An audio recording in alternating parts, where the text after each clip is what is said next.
Hotline Miami is a game that, despite its flaws, never gets old, which is a testament to how well designed it is. Its arcade elements, complemented by the pixel art, as well as the beautiful, beautiful seas of blood and guts that feels the need for some good much needed violence because there are just times where I hate everything. This installment focuses more on replayability, while Wrong Number focuses more on story. If you're like me and started with Wrong Number first, you'll notice the ways that game improved the formula, but that doesn't make the first one obsolete, oh no. Both games are unique in their own way, and picking a favorite is like picking between Pepsi or Coke, and just because one is more popular than the other doesn't mean it's better. There are many things to take into account here: the weapon variety, the music, the mechanics, the masks, the secrets, the levels. This game's story is not really that complex. Let's just put it that way. In fact, at Voyager, you could easily turn this game into a movie without any sort of problem. Let's say 2 hours tops? Just make sure it's not a bland movie, alright? Of course, this game is the opposite of bland, since it manages to break its formula successfully a couple of times. I'm not going to spoil anything for you because the first time is the best time. I'll just say, never let your guard down, stay on your toes, don't trust anyone. But above all, have fun. And speaking of fun, man, does this game have a really fun combo system. It prompts what I would describe as strategic recklessness.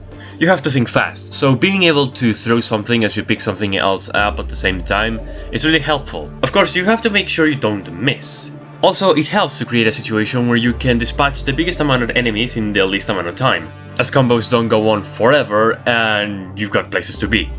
This is a great game if you're the kind of guy who enjoys showing off to their friends. Well, I guess that's what arcade games are for at the end of the day, right? Getting the high score. Actually, I'd say this game in particular is more than that, as the mask system puts a new twist on gameplay. These masks give you special abilities that can help you greatly if you're looking to get an A+ on every level.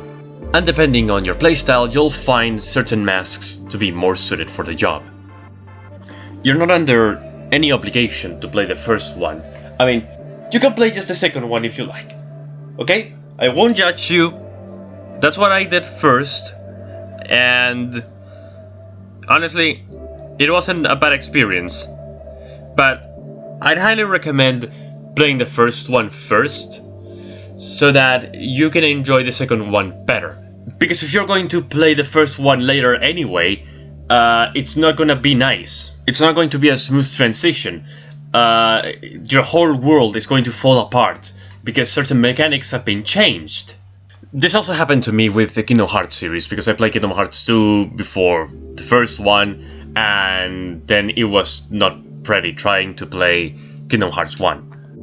So yeah, basically word of advice, if you're going to play a series of games, a franchise, a trilogy, anything that's got more than one game, always play the first one first, because otherwise you're in for a mess. I'm not saying that you should play the first one, I'm just saying that if you're going to play them all, you should play the first one first.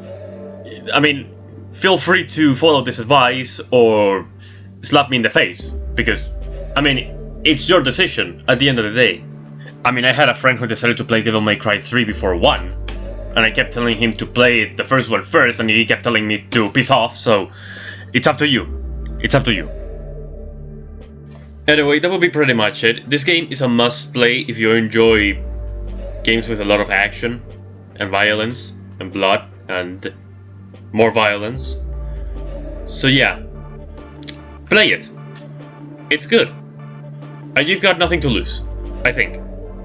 Well, I don't know. I mean, you can never go wrong with an 80s Miami aesthetic, right? Good night, everyone.